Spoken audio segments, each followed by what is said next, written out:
दिनैनि बे सानजौफुनि फारिलाइखौ दैदेननाय मानगोनां आफादगिरि आरो लोगोसे बेयाव जथुमनाय साफ्रोम गेदेमा नोंथांमोन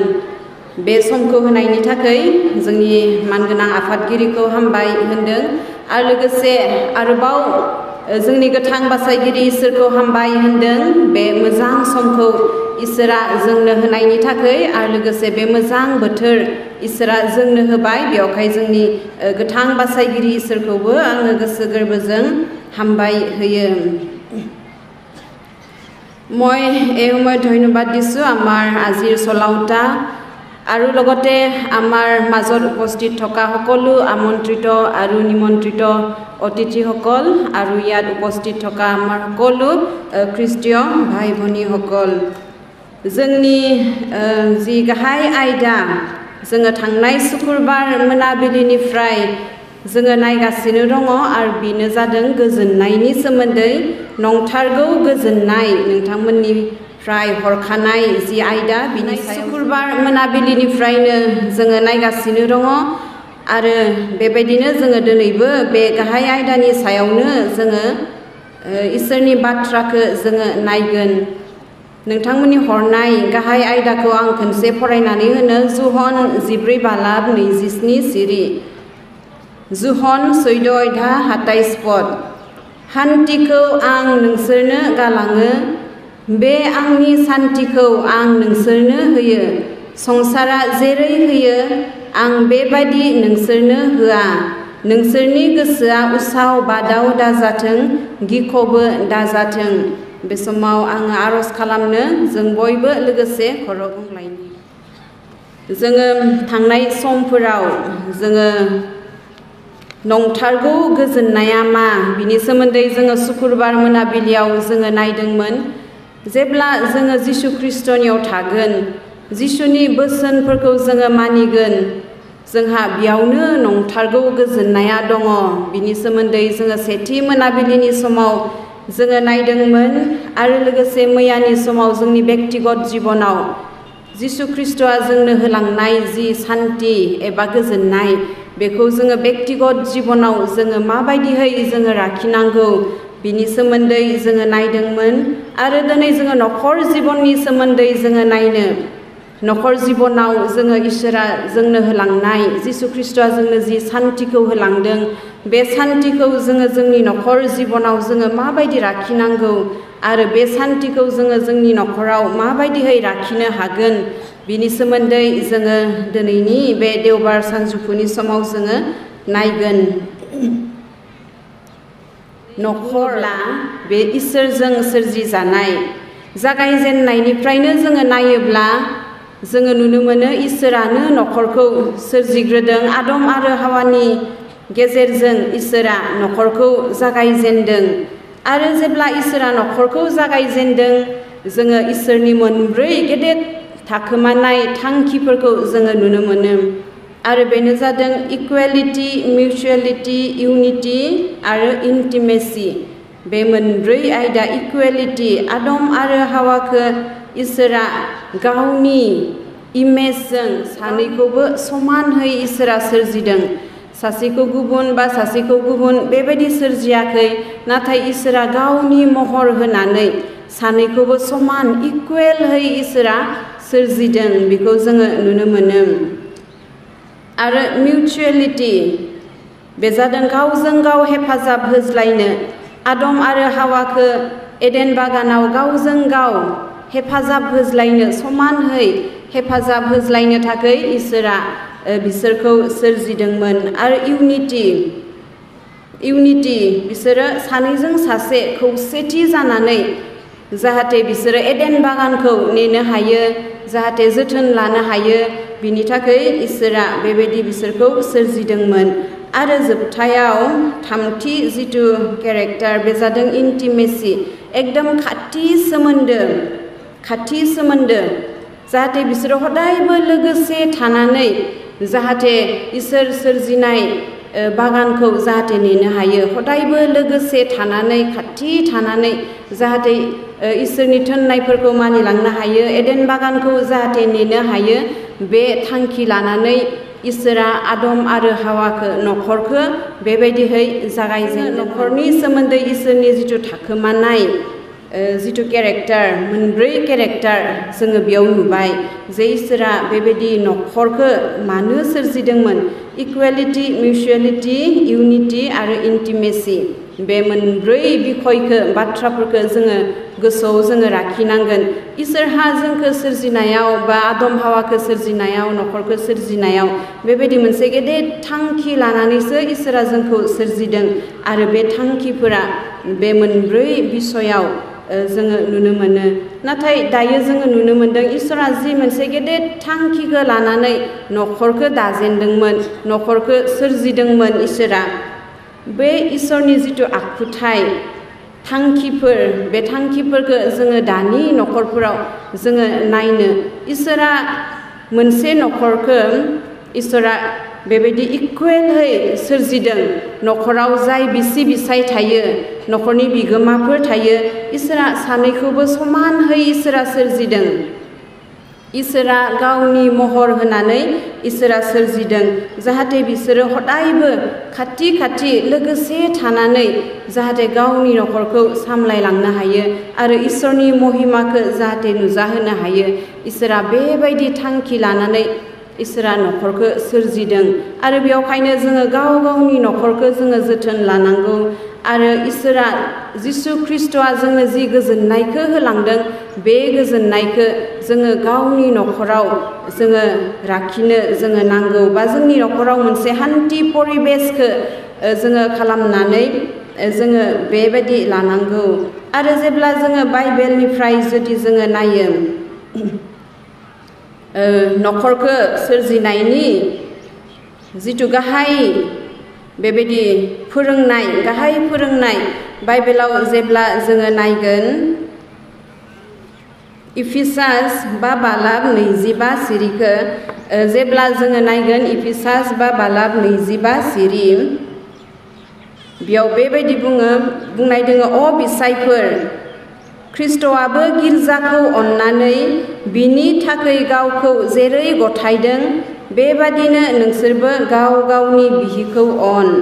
जिसु ख्रिस्ट'आ गावखौ जेरै गिर्जानो थाखाय गथायदों बेबायदिनो बिसायफोरा गाव गावनि बिसिखौ बिसोरो अननांगौ आरो नैथिया जादों इफिसासनिनो जोङो नायनो इफिसासावनो बा बालाब 22 सिरिखौ जेब्ला जों नायगोन अ बिहिफोर नोंसोरो फोरबोनि सिङाव बादि गाव गावनि बिसायनि सिङाव गंदो गाव गावनि बिसायनि सिङाव गंदो आरो बे बाइबेल सिरियाव जोङो मिउचुवेल रिलेशनशिपखौ जोङो नुनो मोनदों बे बाइबेल सिरियाव आरो बेनो जादों जोंनि बेबायदि गाहाय फोरोंनाय बाइबेलनिफ्राय गाहाय फोरोंनाय मोनसे न'खरखौ जुदि जोङो गोगोमहै फसंनानै जुदि जोङो लाखिनोब्ला बे बाथ्राया साफ्रोम न'खर बिगोमानियाव बिसि बिसायनि गोसोआव बे बाथ्राया थानांगोन अननाय आरो मान होनाय बे मोननै बाथ्राखौ जोङो बेयाव नुनो मोनदों अननाय आरो मान होनाय बिसाया गावनि बिसिखौ अननांगोन आरो बिसिया गावनि बिसायखौ मान होनांगोन अननाय आरो मान होज्लायनाय बे मोननै बाथ्राया हदायबो बिसि बिसायनि गेजेराव थानांगोन आरो जेब्ला अननाय मान होलायनाय बेबायदि मिउचुवेल रिलेशनशिप जेब्ला थानाय नङा बिसि बिसायनि गेजेराव जेब्ला थानाय नङा बे न'खराव मा जागोन अशान्ति सृष्टि जागोन गोजोननाय गैयै न'खरा बेबायदिहै जागायजेनगोन जेब्ला अननाय आरो मान होनाय बे न'खराव थानाय नङा अब्लानो न'खराव अशान्ति परिबेस गोजोननाय गैयै बियो जागायजेनगोन आरो बेयावखायनो जोङो गावनि न'खरखौ गोजोन न'खर ख्रिस्टिय न'खर बेबायदिहै जोङो फसंनोब्ला बे मोननै बाइबेल सिरिखौ जोंनि बिसि बिसाय साफ्रोमबो बे बाइबेल सिरिखौ गोसोआव लाखिनांगोन से पिटर 3 बालाब 6 सिरियाव जोङो सारानि उदाहरन जोङो नुनो मोनो से पिटर 3 बालाब 6 सिरियाव सारायाबो आब्राहामखौ मानिनानै बेबायदि बिगबा मुंख'दोंमोन इंलिश बाइबेलावब्ला लर्ड होनना बुंदों सारायाबो गावनि बिसायखौ मानिनानै बिखौ बिगबा मुंख'दों आरो गोदोनि दिनाव गोथार आइजोफोरा होनना बुंदों, गोथार आइजोफ्रा जायफ्रा इसोरखौ मिन्थियो बेबायदि आइजोफोरा गाव गावनि बिसायनि सिङाव गंनानै गावखौ समाय होयोमोन होननानै बुंदों, गावखौ समाय होयोमोन। सासे आइजोनि जिथु प्रकृत समायनाय, नंथारगौ समायनाय, बियो गावनि बिसायनि सिङाव थानानैसो। सासे बिसिया जुदि गावनि बिसायनि अख्रा जानानै थायोब्ला, गावनि बिसायखौ मान होनो रोङाब्ला, गावनि बिसायखौ अननो रोङाब्ला, जोथोन लानो रोङाब्ला, रावबो सासे आइजोखौ सासे मोजां आइजो होननानै रावबो बुंनाय नङा, रावबो बुंनाय नङा। जे सासे आइजोआ गावनि बिसायनो मोजां जाहोनो लोंहोनो हायाब्ला, गावनि बिसायखौ मोजाङै जोथोन लानो रोङाब्ला, मान होनो रोङाब्ला, गुरै रावजों जुदि बुंनो रोङाब्ला, बे आइजोखौ रावबो सासे मोजां आइजो होनना बुंनाय नङा। आरो बिनिखायनो गोदोनि दिननि गोथार आइजोफोरा होनदों, गासै आइजोखौबो बुङाखै, नाथाय गोथार आइजोफोरा मा खालामोमोन, बेबायदिनो गाव गावनि बिसायनि सिङाव गंनानै बिसोरो गाव गावखौ बेबायदि समाय होदोंमोन। आरो बेबायदि मोनसे बाथ्रा बुंनाय दङ जे जुदि सासे हौवाया न'खरनि बिगोमाब्ला बा न'खरनि खर'ब्ला, आइजोआ, सासे आइजोआ बिनि खर'नि किरिटि होनना बुंनाय जादों। आरो जुदि सासे हौवाया न'खरनि खर' बा बिगोमाब्ला, सासे आइजोआ माने बिनि किरिटि, माने बिनि समायनाय। सानैजों जेब्ला लोगोसे थागोन, सानैजों जेब्ला बेबायदि हदायबो अननाय मान होज्लायनायाव जेब्ला थागोन, बेयावसो बेबायदि समायनाय आरो गोजोन न'खर दानायनि फाउन्डेसन, जागायजेननाय, मोनसे गोजोन न'खर दानायनि बियो जागायजेननाय। आरो बेयावखायनो साफ्रोम हौवाफ्राबो गावनि आइजोखौ, गावनि हिन्जावखौ अननो रोंनांगोन, आरो हिन्जावफ्राबो गावनि हौवाखौ मान होनो रोंनांगोन। बेबायदि मिउचुवेल रिलेशनशिपा जेब्ला थागोन, न'खरा बेबायदि जौगागोन आरो ख्रिस्टीय न'खर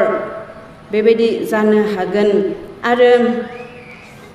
इब्रियारि 13:4 सिरियाव बेबायदि बुंदों जे बिहि बिसाय फोथायज्लायनायाव थाथारनांगोन होनना बुंदों। बिहि बिसाय सानैजों फोथायज्लायनायाव थाथारनांगोन, आरो फोथायनायानो गैयाब्ला बे न'खरा न'खर जानाय नङा, ख्रिस्टीय न'खर बेबायदिहै जानाय नङा। आरो बेयावखायनो बिहि बिसाय सानैबो हदायबो बेबायदि फोथायज्लायनायाव थानांखायनो जोङो गाव गावनि बिसायनि सिङाव आइजोफोरा गंनानै जोङो बेबायदि जिउ खुंनांगौ, आरो जोंनि बिसायफ्राबो गाव गावनि बिसिफोरखौ अननांगौ। बे बाथ्राखौ जोङो नुनो मोनबाय। बेयावसो जोंनि नंथारगौ गोजोननाया बेयावसो दङ। जुदि बिसाया गावनि बिसिखौ अननो रोङाब्ला, हदायबो रायबाय थायोब्ला, लोंनानै जानानै जुदि गावनि बिसिखौ अननो रोङाब्ला, बुयोब्ला, नासयोब्ला, आरो न'निफ्राय होखारोब्ला, बे मोनसे ख्रिस्टीय न'खर नङा। ख्रिस्टीय न'खर बियो माब्लाबाबो जानो हानाय नङा। आरो जिसु ख्रिस्ट'नि होलांनाय गोजोननाय, बे गोजोननाया न'खराव माब्लाबाबो थानो हानाय नङा। आरो बेयावखायनो जोंनि बिसायफोराबो गावनि बिसिखौ गोसो गोथारै, जेरै जिसुआ गिर्जाफोरखौ अनदोंमोन, बेबायदि अननो गोरों बिसायफोराबो जानांगोन। आरो बिसिफोराबो गाव गावनि बिसायनि सिङाव गंग्रा, मान होग्रा आरो फोथायजाग्रा आइजो बेबायदिहै जोङो जानांगोन। अब्लासो बे मोनसे गोजोन न'खर जानो हागोन। दा गोजोन न'खर जुदि जोङो दानोब्ला, मान होनाय, अनज्लायनाय आरो फोथायज्लायनाय, बे मोनथाम बाथ्राखौ जों नुबाय। आरो जोङो नायनो, जोङो बिसि बिसाय जानानै न'खरखौ दाजेनब्ला, आरो न'खराव बेजोंनो लोगोसे मा थायो, जोंनि गथ'फोर थायो, जोंनि गथ'फोर थायो। आरो दानि जुगाव, दानि बेस्थतानि जुगाव बिमा बिफा जानानै गावनि गथ'फोरखौ जोथोन लानाय, फोरोंलांनाय, बे मोनसे चेलेन्जिं, गोबां गोब्राब दानि जुगाव। खारन गासैहाबो सम गैया। बिसायाबो खामानियाव थाङो, बिसियाबो खामानियाव थाङो, आरो बेबायदिनो गथ' गथायखौ फोरोंनायाव बेबायदि गोबां समस्यानि मोगा मोगि जोंनि बिमाफोरा जानो गोनां जायो। बोसोन बिजाब 22:6 सिरियाव बेयावखायनो बुंदों, माब्रै थांनानै थानांगौ बिखौ गथ'नो फोरोंदो, अब्लानो गावनि थांनानै थानाय समाव गोसोखांफ्लायगोन। माबायदिहै गावनि गथ'खौ जोङो फोरोंनांगौ, बिनि गुबै बाथ्राखौ जोङो बोसोन बिजाब 22 बालाब 6 सिरियाव जोङो नुबाय जे माबायदि थांना थानांगौ जोंनि गथ'फ्रा बिखौ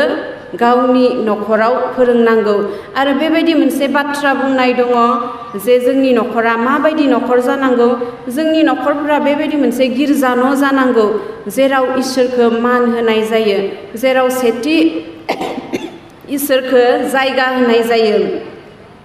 आरो जोंनि न'खरफोरा बेबायदि न'खर बा बेबायदि मोनसे स्कुल जानांगौ जेराव बेसिक लेसन्सफोरखौ फोरोंनाय जायो आरो जोंनि न'खरफ्रा बेबायदि मोनसे फोथायजाथाव जायगा मोनसे मोजां एटमस्फियार गोनां मोनसे मोजां बेबायदि परिबेस गोनां न'खर बेबायदि जानांगौ होननानै बुंदों आरो जेब्ला जोंनि न'खरफ्रा बेबायदि मोजां परिबेस गोनां सेथि इसोरखौ मान होग्रा न'खर आरो बेबायदि मोनसे स्कुल जागोन जेराव मोजां बाथ्राफोरखौ फोरोंनाय न'खर बेबायदि न'खरफोर जागोन अब्लासो जोंनि न'खरा ख्रिस्टीय न'खर जोङो लुखांनायाव बियो जोंखौ गोबां बेबायदि हेफाजाब खालामगोन दिनै जुदि जोङो इसोरनि बाथ्राखौ जुदि गथ'नो फोरोंनो रोङाखैब्ला जोङो माखौ फोरोंदों जुदि आत्मिक आहारखौ गावनि गथ'नो जाहोनो रोङाखैब्ला दिनै नोंथांमोना गावनि गथ'नो मा जाहोदों दिनै जोङो गावनि गथ'खौ दिनै देहा लानानै बोलोग्रा खालामनो थाखाय जोङो गोबां बेबायदि मोजां जानाय आदारफोरखौ जोङो जाहोयो जाहाथे जोंनि गथ'आ मोजाङै जाहाथे देरो मोजां देहा सास्थ्र लानानै जाहाथे देरो बेवहाय जों मा खालामो साबसिन जानाय आदारफोरखौ जोङो गावनि गथ'नो जोङो होनो थाखाय जोङो हास्थायो नाथाय हसायैनो जोङो दिनै गथ'फोरनो मा जाहोदों जोङो नंगौ जोङो ओंखाम जाहोयो जोङो मोजां फिथाइ सामथाइ जाहोयो बे जादों देहानि थाखाय जाहोनाय नाथाय आत्मिकनि थाखाय जोंनि गथ'फोरनि आत्मिक जिबननि थाखाय दिनै जोङो गथ'फोरनो जोङो मा जाहोदों बे जोंनि थाखाय मोनसे साननो गोनां बिसय जोङो गावनि गथ'फोरनो आत्मिक जिबनाव देरलांनो थाखाय जोङो मा जाहोदों आरो बेवहायनो जोङो नुनो मोनदों जोंनि न'खरफोराव जुदि जोङो इसोरनि बाथ्राखौ फोरोंनो रोङाब्ला गावनि गथ'फोरखौ जुदि जोङो आत्मिक आहार जुदि जोङो जाहोनो रोङाब्ला साननानै नाय जोंनि न'खरा भबिष्यत माबायदि जालांगोन दिनै जोंनि गथ'फोरा उन्दै बैसोआव दङब्ला बे गथ'फोरा सानसे देरलांगोन आरो देरनानै बिसोरो बेबायदिनो सेंग्रा सिख्ला बैसो जाहैगोन बै समाव बिसोरनि अबस्थाया मा जाहैगोन सेंग्रा सिख्ला बैसोनि अबस्थायाव जोङो गावनि गथ'खौ गासै गाज्रिनिफ्राय जुदि मोजां अबस्थायाव जुदि नुनो लुबैयोब्ला गाज्रि लोंनाय जानाय आरो गासै गाज्रि संसारि बायदि सोलिनायनिफ्राय गोजानाव थानानै मोजां जिउ जुदि जोङो खुंनायखौ जुदि जोङो गावनि गथ'फोरनि जिबनाव जुदि जोङो नुनो हास्थायदोंब्ला जोङो गावनि गथ'नो जोङो फोरोंथारनांगोन जोङो गावनि न'खराव हान्थि परिबेसखौ अरायबो जुदि लाखिनो जोङो इत्सा खालामोब्ला जों रावबोथ' अहान्थियाव थानो मोजां मोना न' गोजोन गैयै परिबेसाव जोङो रावबो थानो मोजां मोना जेराव नांलायनाय बुलायनाय जेराव गाज्रि मोनलायनाय बेबायदि परिबेसाव थानो जोङो माब्लाबाबो मोजां मोना आरो बेवहायनो बे परिबेसखौ खालामनानै लानो हागोनाबो बे नों आंहासो बिमा बिफायासो बेखौ खालामनो हागोन आरो बेवहायनो जोङो बिमा बिफाफोरा मा जानांगौ हदायबो उनखौ नायहरग्रा जानांगौ उनखौ नायहरग्रा फिउचारखौ नायहरग्रा जोंनि फिउचारा माबायदि जागोन बेखौ जोङो डिजाइन खालामग्रा बिमा बिफा जानांगोन जोङो आर्टिस्टबो जानांगोन आखिनानै जोङो मोजां सावगारि आखिनो रोङा जानो हागौ नाथाय गावनि न'खरखौ मोजां डिजाइन खालामनो हाग्रा आर्टिस्ट बिमा बिफा जोङो बेबायदियै जोङो जानांगोन मोनसे बिजाबाव आङो फरायनो मोनदोंमोन आरो बेयाव मोनसे बेबायदि मोनसे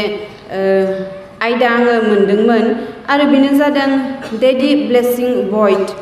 माने एम्प्टी ब्लेसिंस मोनसे गुबुन हादरनि लिरनाय बेबायदि बिजाब आरो बे बिजाबाव बेबायदि लिरदों जे थांनाय 100 बोसोराव इउनाइटेड स्टेट्सआव गासै 50 सिरियाल किलार्स बेबायदि जादों आरो सिरियाल किलार माने मानसि बुथारनाय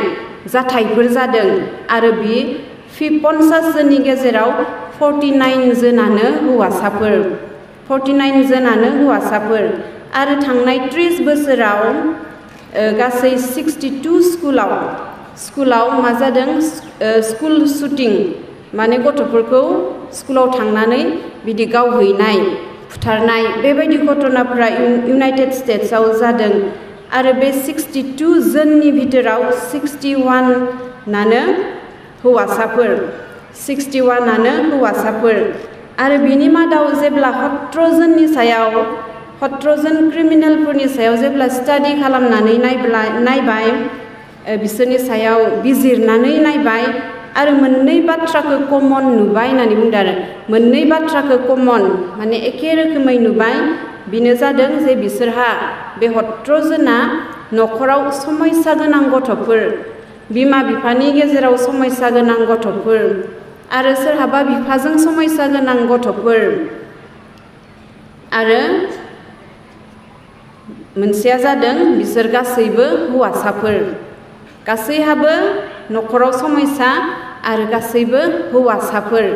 बेबायदि मोननै बाथ्राखौ कमन गासैनियावबो एखे नुबाय आरो बेयावखायनो बुंदों इफिसास 4 सिरियाव जे बिफाफोर गाव गावनि फिसाफोरखौ दा बोराब हो इफिसास 4 सिरियाव बुंदों गाव गावनि गथ'फोरखौ दा बोराब हो बोराब होनाया अनेक गुबुन गुबुन रोखोमनि जानो हागौ बोराबनाया सोरबा गाननाय जोमनाय मोनिनि बोराबनो हागौ सोरबा माबा मोनसे बिनानै मोनियाव बोराबनाय जानो हागौ नाथाय बेबायदि बोराबनायनि सोमोन्दै बेयाव बुङाखै नाथाय जेब्ला जोंनि बिमा बिफाया मावनो नाङै खामानिफोरखौ मावनो नाङै खामानिफोरखौ मावनानै जेब्ला गावनि गथ'फोरनि जिबनाव बेबायदि मोनसे लाजिनायफोरखौ लाबोयो बेबायदि समाव मा जायो जोंनि गथ'फोरा गिथावना महर लायो होनदों जेब्ला बिमा बिफाफ्रा मावनो नाङि खामानिफोरखौ गाज्रि खामानिखौ मावनानै जेब्ला गावनि गथ'फोरनि जिबनाव लाजिनायखौ लाबोगोन बेबायदि गथ'फोरा मा जायो गिथावना जायो आरो बिसोरो रागा जोङो होनना बुंदों रागा जोङो आरो बेयावखायनो इफिसास 4 सिरियाव बुंदों जे बिफाफोर गाव गावनि फिसाखौ दा बोराब हो आरो बे बाइबेल सिरिनि गुबै जिथु बुंनाय बाथ्रा बे बाथ्राखौ जोङो बेबायदिहै जोङो बुजिनानै जोङो नुनो मोनबाय जे जोङो बिमा बिफा जानानै गाव गावनि गथ'फोरखौ जोङो बोराब होनो जोङो नाङा दायो आङो जि बिबानाव दङ BBCआव प्रेयार एन्ड काउन्सिलिं बिबानाव दङ आरो बेयाव गोबाङा काउन्सिलिंनि थाखाय फैयो आर'ज खालामजानो थाखायबो फैयो आरो बेबायदिनो एरिया पास्टर उइमेन प्रमटारफोरखौ लानानै आङो खामानि मावो आरो बेयाव बांसिन फैयो बेरामिफोर आरो टिनेजार्सफोर आरो जायफ्रा टिनेजार्सफोरखौ लाबोयो बिथांमोना माब्लाबा खनथाम खनब्रैबो लाबोयो माब्लाबा बिनिख्रुइ बांसिनबो लाबोयो आरो खनसे फैनायाव जोङो बिथांमोननि समस्याखौ जोङो हमदांजोबनो हाया बिथांमोननि गोसो सिंनि बाथ्राफोरखौ जोङो मिथिजोबनो हाया आरो जेब्ला जोङो मिथिया अब्ला काउन्सिलिं होनोबो जोंहा मालाबा समाव जोङो समस्यानि मोगा मोगि जोङो जानो गोनां जायो नाथाय जेब्ला खनथाम खनब्रै बेबायदि लोगो हमबाय थागोन जेब्ला बिसोरजों रायज्लायबाय थागोन काउन्सिलिंफोरखौ होगोन लासै बेबायदिनो मोनसे बेबायदि ओंखारलाङो आरो थाङै जोबथायाव मा जाहैयो न'खरनि समस्याया नुजाहैयो न'खरनि समस्याया बेबायदियै नुजाहैयो जेब्ला न'खराव समस्या जागोन बियो जोंनि गथ'फोरखौ एफेक्ट खालामो बिसोरनि मेन्टेलि फिजिकेलि बिसोरनि जिबनाव बेबायदि एफेक्ट खालामो आरो बेयावखायनो दिनै जोङो नुनो मोनदों गोबां जोंनि गथ'फोरा नस्थ' जालांनो हमदों बेबायदि मोजां काउन्सिलिंफोरखौ माब्लाबा नांगौ समाव मोना न'खराव जिबायदि मोजां परिबेस थानांगौ बेबायदि मोनैनि जाहोनाव दिनै जोंनि गोबां बेबायदि लाइमोनफ्रा गथ' गथायफोरा बेबायदि नस्थ' जालांनो हमदों दिनै गोबाङा ड्राग्स एडिक्ट जानानै रिहाब सेन्टारफोराव दङ दुखुनांथाव जोंनि न'खरनि सावगारिफोरा बेबायदि दिनै जाबोगासिनो दङ बिमाफोरा दिनै बिमा बिफाया गाबनो गोनां जादों आरो बेयावखायनो हुदा बिजाब 6 बालाब 6निफ्राय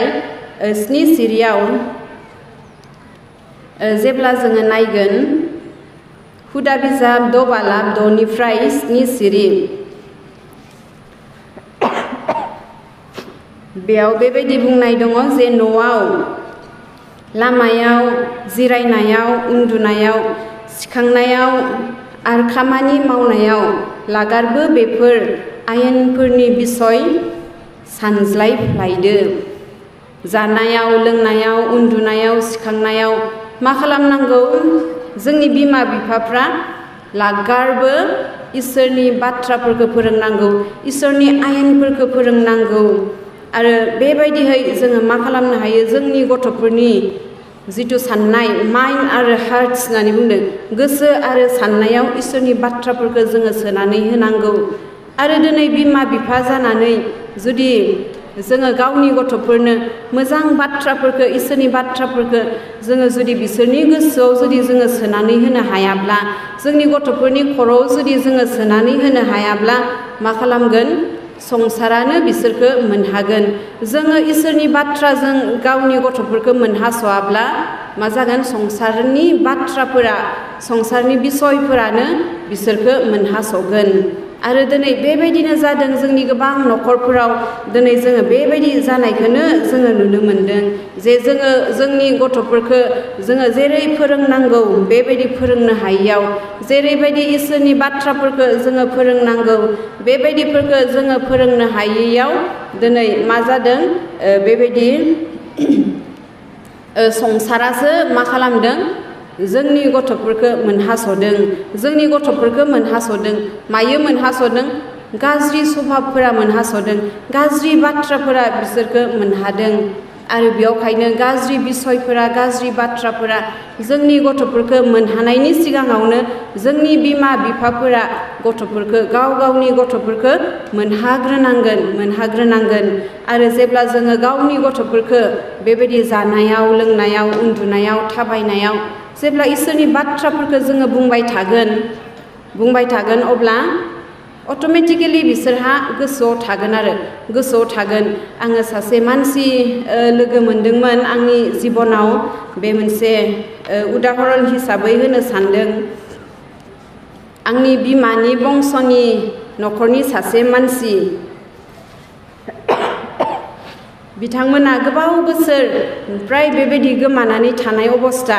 बिसोरो गावनि न'खर गावनि न' बां बिसोरो नागारनानै गुबुन जायगायाव थांबाय आरो गुबुन जायगायाव थांबायब्ला बिसोरो गावनि थालांनाय बंस'फोरजों जेबो सिनाखि गैला खबरबो गैला सिनाखिबो गैला बिदिनो बावगारलांनो हमदोंसै नाथाय बिमाया मा खालामोनो बिनो गल्प बायदि हदायबो खिथायो बिमाया फिसाज्लानो गावसोरनि बंस'नि बाथ्राफोरखौ हदायबो खिथायो आरो ओरैबायदि खिथायो जे बिनि फिसाज्लाया माने गासैखौबो गोसोआव थाजोब्बाय आरो आनखि बंस'फोरनि मानसिनि नाम मा खालामो सोरो गुफुर सोरो गोसोम सोरो मा मावो सोरो माबायदि गासैखौबो माने बिमाया खिथायो आरो गावनि बंस'नि मानसिफोरनि बिसय आरो बेबायदिनो फिसाज्लाया मा गासैखौबो सल' बायदि गल्प बायदि गोसोआव थाबाय आरो बेयावखायनो जोङो मा खालामनांगौ जोंनि गथ'फोराबो इसोरनि बाथ्राफोरखौ बेबायदि जाहाथे फिरि जाहाथे गोसोआव थाजोबो इसोरनि बाथ्राफोरखौ जोङो सोनानै होनांगौ जोंनि गथ'फोरनि जिबनाव जोङो सोनानै जोङो होनांगौ जोङो फोरोंनांगौ आरो जेब्ला जोङो गावनि गथ'फोरनो बेबायदि इसोरनि बाथ्राफोरखौ जेब्ला जोङो फोरोंगोन निस्सय जोंनि गथ'फोरा जिबनाव आन्दायलांनाय नङा आरो जोंनि न'खरफोरा भबिष्यतआव बेबायदि अहान्ति परिबेस जोंनि गेजेराव जानाय नङा माब्लाबा समाव बेराम आजार एक्सिडेन्टफोर जानायनि बिसयफोरा बे आलादा बाथ्रा बेखौ मिथिंगानि जानाय माखासे जाथायफोरखौ जोङो होबथानो हाया नाथाय जिखौ जोङो होबथानो हायो जिखौ जोङो इसोरनि बायख'खौ फोरोंलांनायनि गेजेरजों जोङो होबथानो हायो बे गासै बाथ्राफोरखौ जोङो मावलांनांगौ आरो बेवहायनो जोङो बेबायदि बिमा बिफा जानानै जोङो जानायाव लोंनायाव उन्दुनायाव गासै समावबो जोङो इसोरनि बाथ्राखौ जोङो फोरोंनांगौ। इफिसास 4:6 सिरियाव बेबायदि बुंदों। इफिसास 4:6 सिरियाव बोथोरा गाज्रिखाय खाबुखौ बायनानै ला। बोथोरा गाज्रिखाय खाबुखौ बायनानै ला। आरो बे बाइबेल सिरिया जोंखौ समखौ बाहायनायनि सोमोन्दै बुंदों। समखौ बाहायनायनि सोमोन्दै दिनै जोङो सम मोनदोंब्ला बे समखौ जोङो माबायदि जोङो बाहायदों, खाबुफोरखौ जुदि जोङो मोनदोंब्ला जोङो जोंनि खाबुखौ जोङो बायनानै लानो रोंदोंना रोङाखै। बिमा जानानै जोङो दिनै गथ'फोरनो फोरोंनो सम मोनदोंब्ला जोङो गावनि गथ'फोरखौ जोङो फोरोंनो रोंदोंना रोङाखै। जोंनो थाखाय समा जोबोद गोनां। समा जोबोद गोनां आरो बे समा बारग'लाङोब्ला समा जुदि बारग'लाङोब्ला बे समखौ आरो जोङो माब्लाबाबो मोनफिननाय नङा। गथ'फोरा फरायनांगौ समाव जुदि फरायाब्ला बैसो जानानै आङो फरायगौमोन, आङो फरायनाय मोनब्ला आङो साख्रि मोनगौमोन बेबायदि होननानै सानफिनब्लाबो बियो खामानियाव फैनाय नङा। खारन बियो गावनि समखौ बियो बारहोबोखाबाय। फरायनांगौ समखौ बियो फरायनायाव एंगारालासिनो बेबायदि गुबुन खामानियाव जुदि बाहायोब्ला बियो जिबनाव बेबायदि साक्सेस जानो हानाय नङा। आरो थिग बेबायदिनो बिमा बिफा जानानै गावनि गथ'खौ गावनि न'खरखौ जोथोन लानो दिनै जोङो सम मोनदोंब्ला बे खाबुखौ जोङो बायना लानो रोंनांगोन आरो इसोरनि बाथ्राखौ जोङो फोरोंनो रोंनांगोन। जोङो बोराय बुरै बैसोआव जुदि जोङो सानोब्ला जे आङो आंनि गथ'खौ बेबायदि मोजाङै फोरोंबोनो जुदि हानायमोनब्ला आंनि गथ'फोरा बेबायदि जानाय नङामोन। निस्सय जोङो सानसे बेबायदि अनुभब खालामगोन। जुदि जोङो दानो फोरोंनो रोङाब्ला उननि समाव जोङो बेबायदि मोनसे अनुभब जोंनि गोसोआव फैगोन आरो बेवहायनो जोङो हदायबो उननि थाखाय जोङो सिन्था खालामनानै खामानि मावग्रा आइजो, समखौ मोजाङै बाहायनो रोंग्रा आइजो जोङो जानांगोन। जोङो माखासे बिमाफोरनि उदाहरन जोङो नायनो, माखासे बाइबेलनि नायगोन, माखासे सेकुलारनि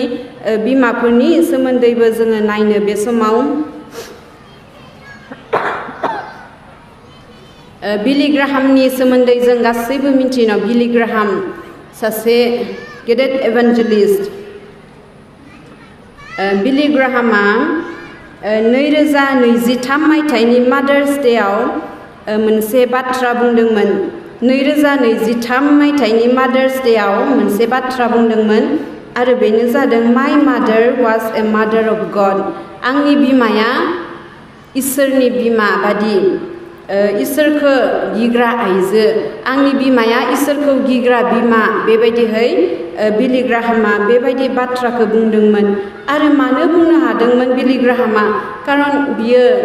बेबायदि सासे गेदेर एभान्जेलिस्ट जिथु जानो हादों, बियो गावनि बिमानि जुगिदिसो बिथाङा जानो हादों।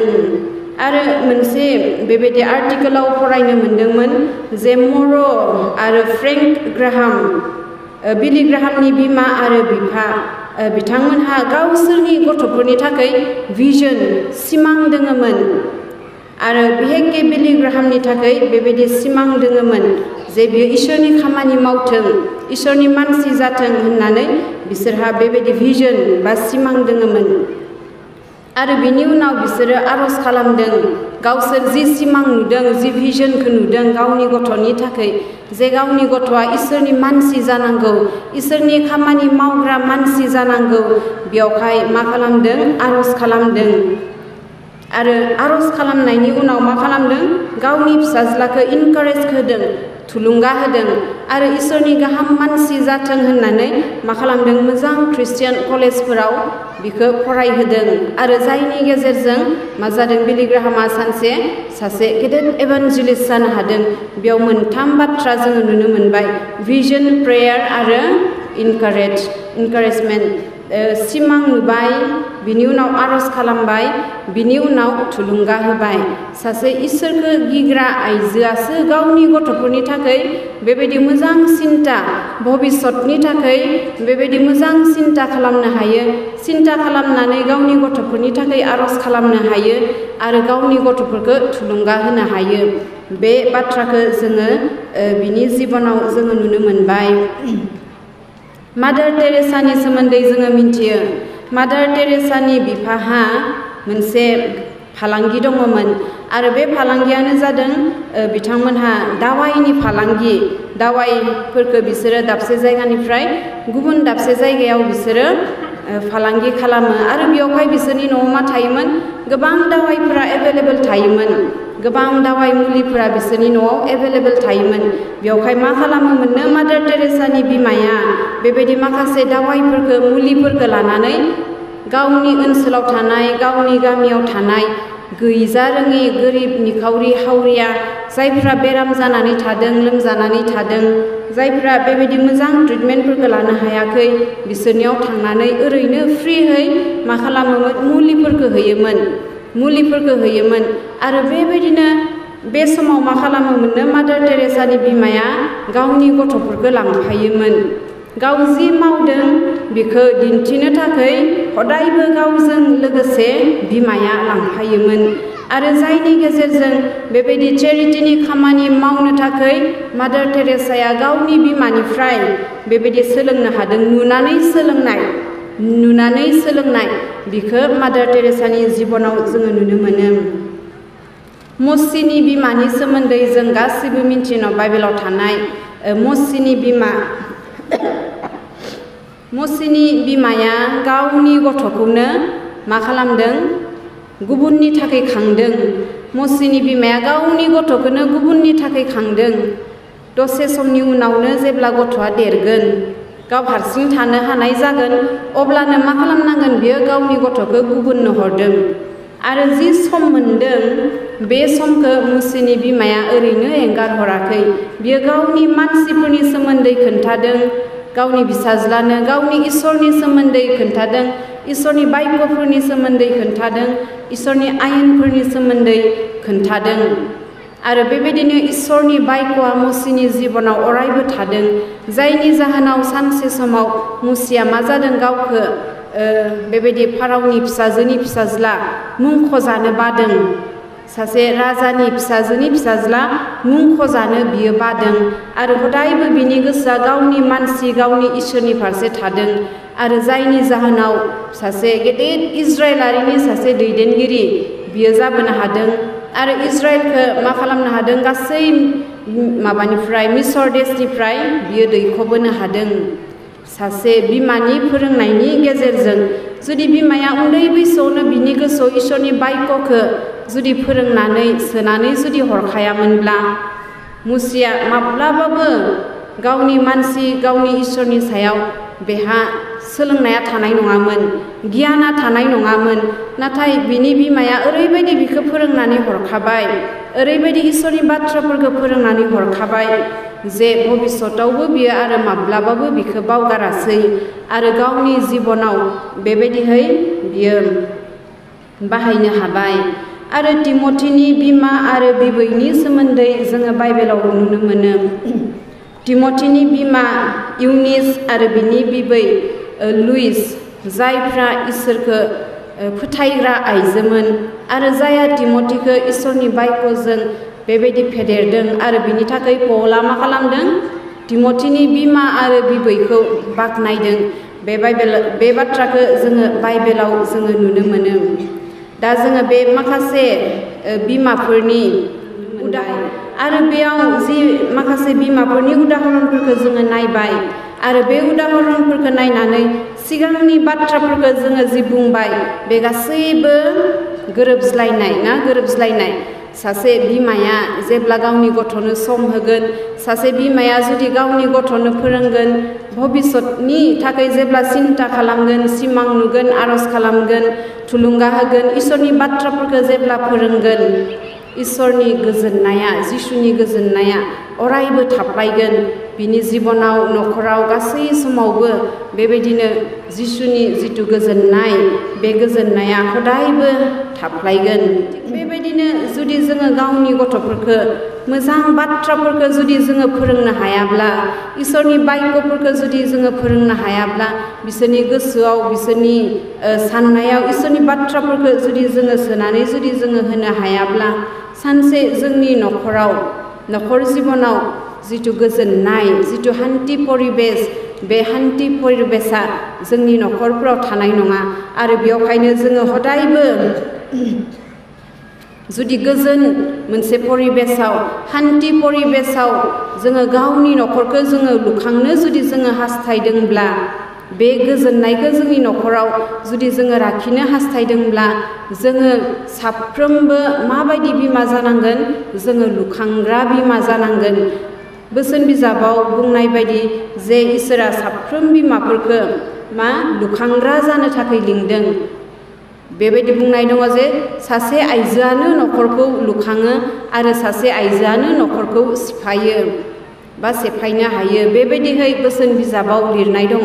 बे बाथ्राखौ जोङो बेबायदिहै बुजिनो हायो जे इसोरा साफ्रोम आइजोफोरखौ गाव गावनि नखरखौ ख्रिस्टीय नखर लुखांनो थाखाय लिंदों बेबायदि इटा बालि अन्थाइफोरजों न' लुखांनो इसोरा लिङाखै नाथाय इसोरनि बायख्यजों मोनसे मोजां ख्रिस्टीय नखर लुखांनो थाखाय इसोरा जों साफ्रोम आइजोफोरखौ लिंदों आरो बेबायदि जेब्ला जोङो इसोरनि नखर लुखांग्रा जागोन इसोरनि नखर लुखांग्रा जागोन जोंनि नखराव बेबायदि मोनसे गोजोन परिबेसा थागोन आरो इसोरनि जिथु थांखि नखरखौ लुनायनि बा नखरखौ दानायनि जि थांखि बे थांखिया जोंनि नखरनि गेजेरजों बियो नुजागोन बा जाफुंगोन आरो बेवहायनो जोङो गाव गावनि नखरखौ ख्रिस्टीय नखर लुखांनायाव जोङो बांसिन जोङो गोसो होनो मियानि समाव जोङो बेक्तिगत जिबननि सोमोन्दै जोङो नायदोंमोन बेक्तिगत जिबनाव जेब्ला जोङो इसोरखौ मोनगोन जिसुखौ मोनगोन जिसुनि बोसोन बायदि जेब्ला जोङो सोलिगोन अब्लासो जोङो गावनि नखरखौ जोङो लुखांनो हागोन आरो जेब्ला जोङो गावनि नखरखौ जोङो मोजाङै ख्रिस्टीय नखर लुखांनो हागोन अब्लासो जोङो मोजां मोनसे समाज जोङो लुखांनो हागोन आरो बे गासै बाथ्राफोरा गावजों गाव बेबायदि सोमोन्दो गोनां आरो बेवहायनो जोंनि नखरफोराव बेबायदि मोनसे गोजोन परिबेस जाहाथे अरायबो थाथों इसोरा बेबायदि आशीर्बाद खालामथों आंनि समखौ आङो बे बेलासेनि सानजौफुनि समखौ आङो बेसेखिनियावनो आङो फोजोबबाय हामबायसै आङो जोबनायाव सुंद' आरज खालामनो जों बयबो खर' जोंनि अनसायग्रा बोलोग्रा जोंनि गोथां आरो गोथार इसोर नोंखौ हामबाय होनदों बेबायदि मोजां सम खाबुनि थाखाय जिसु आरो लोगोसे जि बाथ्राफोरखौ जोङो सोलोंबाय बाथ्राखौ लानानै जाहाथे जोङो जिउआव सोलिलांनो हागोन आरो गाव गावनि नखरखौ ख्रिस्टीय नखर लुखांनो हागोन आरो गावजों गाव अनज्लायनानै मान होलायनानै फोथायज्लायनानै जाहाथे जोङो थानो हागोन आरो गावनि नखराव मोनसे गोजोन परिबेस जाहाथे जोङो लाखिनो हागोन नोङो बेबायदि साफ्रोम आइजोफोरनि जिबनाव नोङो आशीर्बाद खालामनो नों दैदेनदो आरो हेफाजाब खालामदो बेबायदि आरज फोथायनानै जिसुनि बिबाय आमेन।